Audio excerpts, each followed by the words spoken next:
తదుపరి వృషభ రాశి.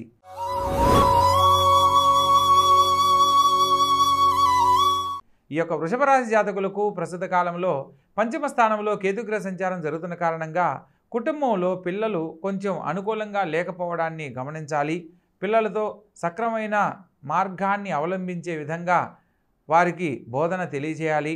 సంతాన భాగ్యం కోసం ఎదురు చూస్తున్న వారు ఆరోగ్య విషయంలో ఒకటి జాగ్రత్తలు పాటించాలి. సప్తమ స్థానంలో లగ్న షష్టాధిపతి అయిన శుక్రుడు సంచరిస్తున్న కారణంగా కళ్యాణ భాగ్యం కోసం ఎదురు చూస్తున్న వారికి కళత్ర సౌఖ్యం పొందడానికి అనుకూలమైన కాలంగా చెప్పడం జరుగుతుంది. అష్టమ స్థానంలో చతుర్థాధిపతి అయిన రవి ప్రారంభ కాలంలో సంచరిస్తున్నాడు. అదేవిధంగా ద్వితీయ పంచమాధిపతి అయిన బుధుడు కూడా అష్టమ స్థానంలో సంచరిస్తున్న కారణంగా నూతన వ్యాపార పెట్టుబడుల విషయాలలో ఇప్పుడు సరైన నిర్ణయాలు తీసుకోరాదు అన్న సత్యాన్ని తెలుసుకొని నడుచుకోవాలి. భాగ్యస్థానంలోకి మారుతున్న రవిగ్రహ సంచార ఫలితంగా చతుర్థాధిపతి అయినందువల్ల తండ్రి గారితో సఖ్యత ఏర్పడుతుంది. తండ్రి గారి సలహా మేరకు చేసే ప్రతి పనిలో కూడా విజయం లభిస్తుందన్న సత్యాన్ని తెలుసుకోవాలి.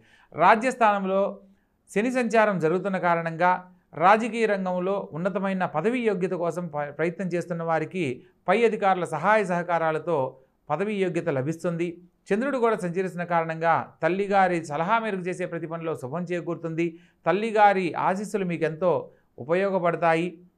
లాభస్థానంలో రాహుగ్రహ సంచారం చేత నూతన వ్యాపార పెట్టుబడుల విషయాలలో ఆలోచించి తీసుకునే నిర్ణయాల వల్ల కొంత శుభం చేకూరుతుంది. వ్యయస్థానంలో అష్టమ లాభాధిపతి అయిన గురువుగ్రహ సంచారం జరుగుతున్న కారణంగా ముఖ్యమైన పనుల్లో కాస్త జాప్యం జరగడం తప్పనిసరి అన్న సత్యాన్ని తెలుసుకోవాలి. అదేవిధంగా రాజ్యస్థానంలో సంచరిస్తున్న చంద్రుడు ప్రారంభ కాలంలో శుభాన్ని కలుగజేస్తూ వారం చివరిలో వ్యయస్థానంలోకి మారుతున్న కారణంగా కొంత శారీరక శ్రమ పనులు ఒత్తిడి అధికమవడానికి కారణమవుతుంది. కాబట్టి ప్రత్యేకంగా తగు జాగ్రత్తలు పాటించాలి. ఆరోగ్య విషయంలో ఒకటి జాగ్రత్తలు కూడా అనుసరించాలి. మొత్తం మీద ఈ రాశి వారికి వ్యయస్థానంలో సంచరిస్తున్న గురువు మరియు చంద్రగ్రహ సంచార ఫలితంగా ఇష్టదైవతకు సంబంధించిన ఆలయ సందర్శనము, ప్రత్యేకించి గురు సంబంధమైన ఆలయ సందర్శనము, కులదేవతను ఆరాధించడం ఈ వారం అనేక రకాల శుభాలు సకాలంలో పొందడానికి అనుకూలిస్తుంది. కాబట్టి చక్కగా ఆచరించండి. ఆనందకరమైన జీవితంలో జీవించండి.